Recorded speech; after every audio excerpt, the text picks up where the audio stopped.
The way we look at things, our perspective, really affects our day-to-day happiness. Stoics believe that the perspective and the viewpoint that we take on things really affects our day-to-day state of living, our day-to-day state of happiness. I've previously talked about the idea that all things are neutral and they have no inherent good or bad value. It's us that processes those things and assigns the weighting, assigns our emotional response and our reaction to them. So this sounds all well and good, and I'm sure that all of us would really love to just suddenly always have a good perspective on things, to not worry about things that are outside of our control, for example, or to have really non-excessive expectations. But how do we actually do that? In this video, I want to really look at that concept of perspective and how to use it to boost and really improve our sort of base level, our day-to-day level of happiness. So let's think of our happiness as having a base level. So it's perhaps the state that you feel day to day. So it's not something that has to be achieved. It's a state in which you live. And this state can vary throughout time. You know, for example, last week, you may have actually been happier during your time existing than the time you're currently existing now, a week later. So as such, happiness is more of a spectrum. And that spectrum does have, to an extent, limits. You're not going to fluctuate incredibly crazily up and down all the time, unless of course there are some chemical imbalances there. Each of us does sort of have a water level, a level at which things above that level make us feel happier, and a level at which below that level makes us feel more sad. And this concept can be really referred to, and it's known as hedonic happiness. With hedonic happiness, for example, if a person, say, becomes a millionaire, they win the lottery, they're going to have a really significant boost of happiness to their daily lives. However, this happiness only really lasts for maybe a period of months, maybe even a few years, until that becomes the reality, and their levels, they usually return to their base level of happiness, so how they felt within themselves.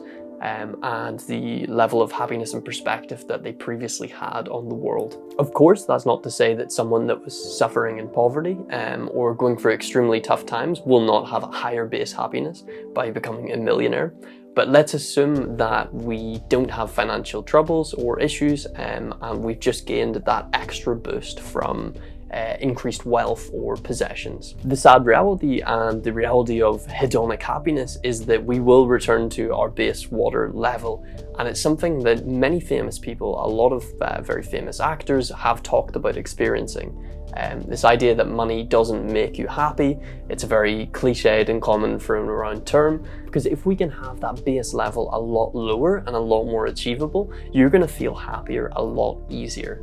And that concept is quite simple. It's the fact that if you set your expectations and goals in things that are really hard to achieve, of course it's great to have goals, but if you delay your happiness until those things, like for example dreams of being a millionaire, of owning a Ferrari, all of which are inherently not bad goals, but if you delay your happiness until those things, it's going to take a lot to be satisfied. You're essentially setting the preconditions, like the conditions of your happiness, really high. You're setting your barrier extremely high. So if we can manage to shift our perspective and set the barrier much lower for happiness, you will be a lot more consistently happy at day-to-day things, maybe things that you thought were normal or things that were happening in your life that you took for granted, and you'll be a lot happier for them. Before we continue, I just want to say thank you so much for all of the support in recent videos. If you're enjoying this and you want to see more videos like this, please subscribe to the channel. It really means a lot and I appreciate it. So it's one thing me saying this and talking about this theory of hedonic happiness and base levels of happiness, but how do we actually achieve that? How do we raise our base level of happiness on a daily basis? And actually, there are many sort of techniques based on this and many ways of approaching this issue. Fundamentally, it kind of comes down to gratitude. So it's about really, truly appreciating what you have and what you're receiving. So Stoics basically believe the best way to do this is through something called premeditatio malorum, which basically translates to the premeditation of evils, or in modern days we often refer to it and call it negative visualization. So I want to say straight away that this is not pessimism. This is not this pessimist idea of imagining that everything is bad and thinking everything is awful. It is a controlled practice and technique, almost like a meditation, something that you do daily, and over time it's going to build your base level of happiness and gratitude for the things that you receive, for the progress that you make. Don't think about this as something as being just content with what you have. It's more about appreciating what you receive and what you have. Your motivation should be truly independent of how grateful you are for what you have and what you receive. You don't just achieve things out of the pure desire of wanting more, out of the pure desire of not appreciating what you have. That's silly, and it will put you in a state of not being happy. Why live your whole life trying to achieve something and not actually being happy during the process of your life, to suddenly get to the thing that you wanted and realize that the goalpost just extends? It doesn't grant you the happiness, it just moves further. So as to not digress, back to negative visualization.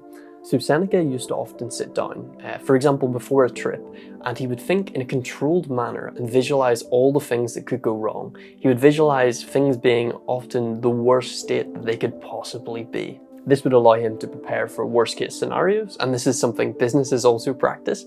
And as a result, he was prepared for the best and he was prepared for the worst. He had a completely unbiased view of the future, not only deluding himself or thinking that everything was going to be perfect or successful. This is really like the opposite of building anticipation and excitement in your mind.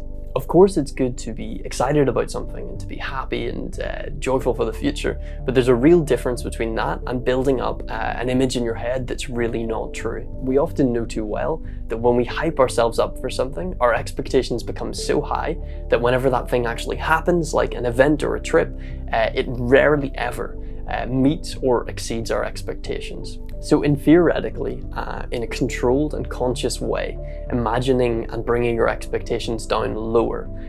This doesn't mean that you are actually physically really expecting things to be bad.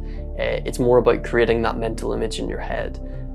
It has the opposite effect. Whenever you do actually achieve something, whenever you go on a trip, the reality of it will actually exceed your expectations, and it will provide you with more boosts of endorphins and enjoyment, because it is more than you could have actually ever imagined.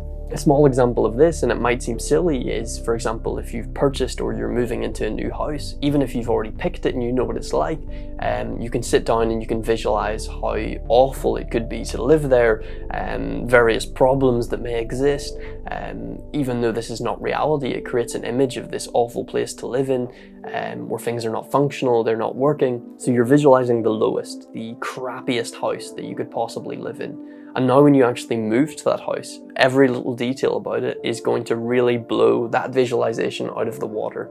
You're going to actually appreciate many things, many basic things that you would have otherwise taken for granted. So I know that example might sound stupid, but more practical ways of appreciating things could be, for example, to visualize what it would be like to not have a home, to visualize those feelings, how it would feel to be someone that didn't have somewhere to go at night, that wasn't able to pay their bills or afford food. These visualizations are all really helpful for making us appreciate things that we would otherwise take for granted. It essentially allows you to experience endorphins and a boost of more gratification for the really basic things in your life. Likewise, we can also think about this in relation to loved ones. Often we live our lives as if we're never going to lose a loved one.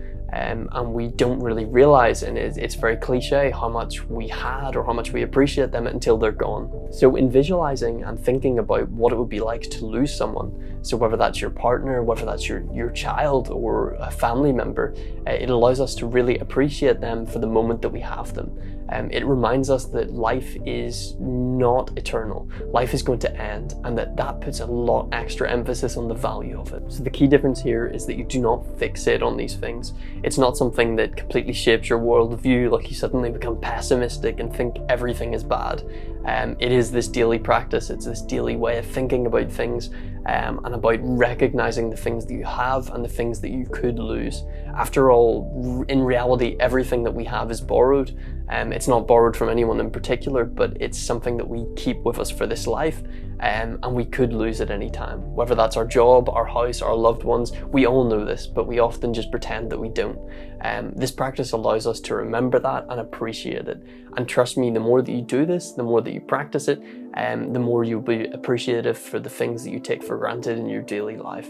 At its core, it really allows us to break this concept of hedonic happiness, and in doing so, it raises the base level of happiness that is described. You're more thankful and you're more happy on a daily basis for simple things. It also means that when the bigger things do happen, you're going to be even more thankful for them than you otherwise would have been. Thank you very much for watching. I hope this really breaks down the concept, and I hope it was really interesting and useful for you guys as well. So as always, a new video is out every single week, and I look forward to seeing you guys in the next one.